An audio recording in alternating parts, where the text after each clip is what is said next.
Hi, this is Jode for NJSforever.com. Today we are with David Wynn, former producer with New Jack Swing Productions. So, good afternoon, David. Good afternoon. How you feeling, Vijay? So, David, how did you get your break in the music industry?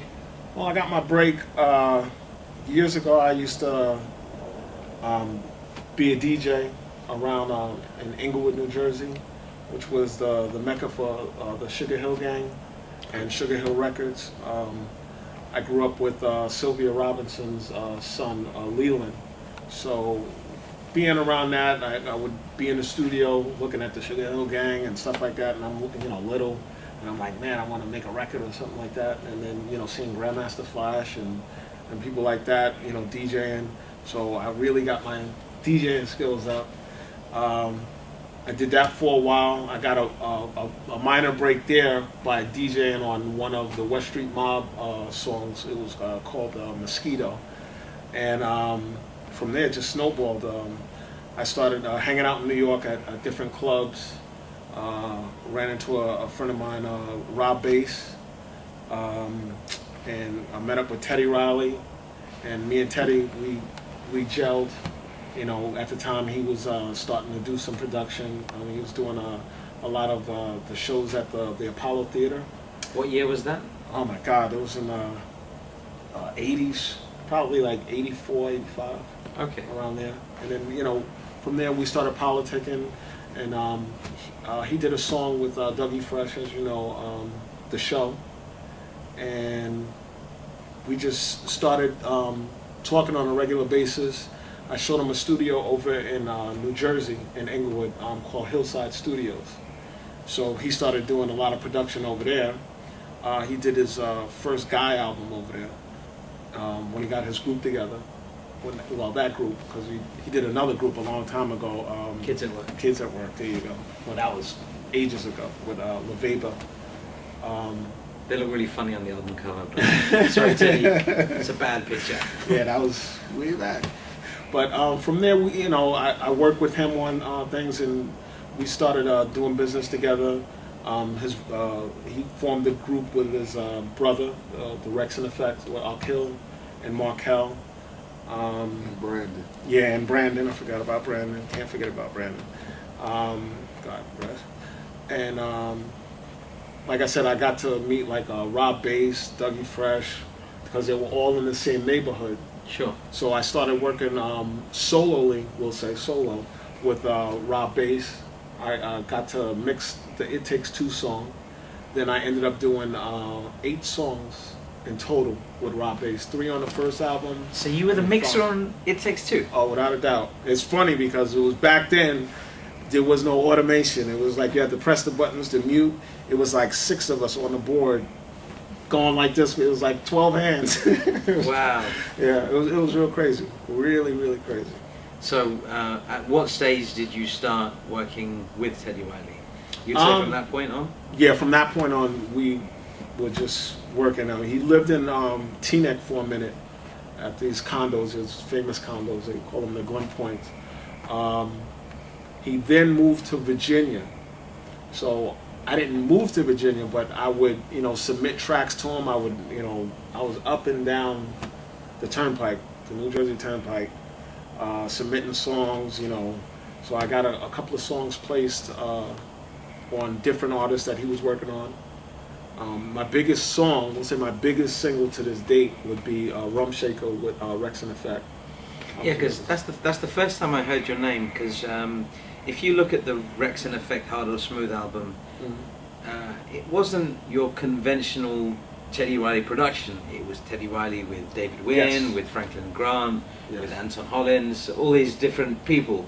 So why was there... Pharrell too. Pharrell was on there? Yeah, he Pharrell was on there. I think he did some ad-libs or something. Yes. Yeah, he wrote Teddy's rhyme on RumpShaker.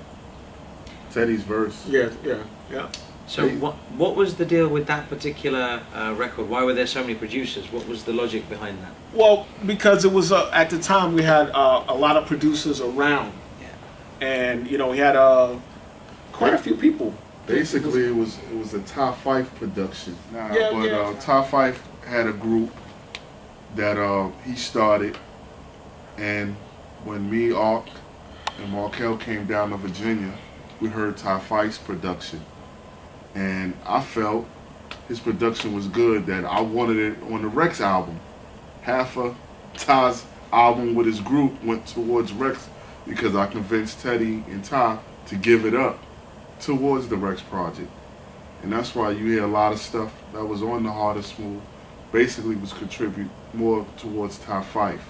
You know, except for the RumpShaker, and there was a few other joints we had. Hard or Smooth. Yeah. There was a couple of songs. So, you know, once we was able to get Ty to agree to let those go from his group to the Wreckx group, that's how majority of that stuff got popping.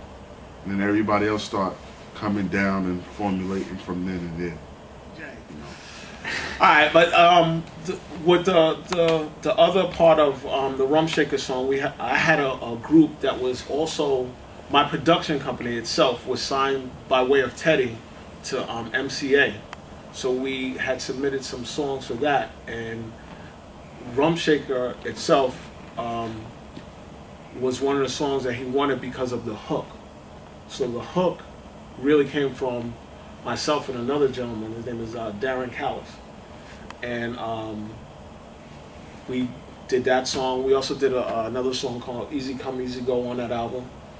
And just from that, it just snowballed into, you know, a bunch of things. You know, worked on,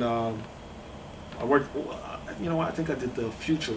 The Future was done before we went to Virginia. I did a song called Her. I was able to work with, oh my goodness, what are the kids' name from High Five? High Five. Tony Thompson. Yeah, Tony Thompson. I did the actual cutting on Just Can't Handle It. Really? Yes.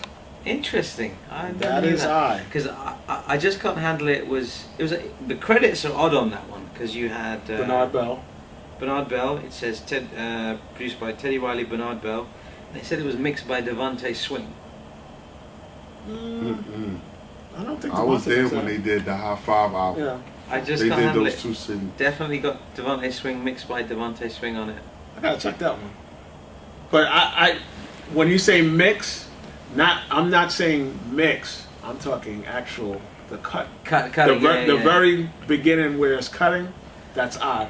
It was Teddy used two DJs. It was me and Steve D. Steve D. The cut technician. Yes. And he is. You want Steve too? He's the man. Steve is the man. He did too. Yeah. Steve. But maybe you can explain something to me. Sure. Why is it when somebody does work on a particular record, what is it in the process that doesn't allow people to get the full credits they deserve? Why do some people not get the credits where they are due? Because if you're saying you cut that record, you should surely have a credit on that record. Yeah, you know what? You're right. I really should. Why does that happen? You know what? Is it a music industry thing? Is it commonplace? Does it happen all the time? You know, well, back then, as far as like that aspect of it, as far as like the turntables of it, I mean, in essence, it's another instrument. So yes, you should. But if you think about it, looking at, you know, you guys' website, which is fabulous, by the way, where you have the inception of the New Jack Swing, you see that at that point, like all the bands where they just stopped, you would see like Kool and the Gang or something like that, you would see they're on trumpet, they're on this, they're on that, and then you would have production. Yeah. It seems like when that era started, it's more or less just the producers. They didn't say, hey, by the way, this person's on keyboard, that person's on turntable, this person's on triangle, stuff like that. All that went out the window. So I will say back then, to say that I was on the turntables, I don't think that was, you know, we'll say important. But that doesn't sound right to me. But I mean, it don't sound right to me either. It doesn't sound right to me, but yeah, whatever.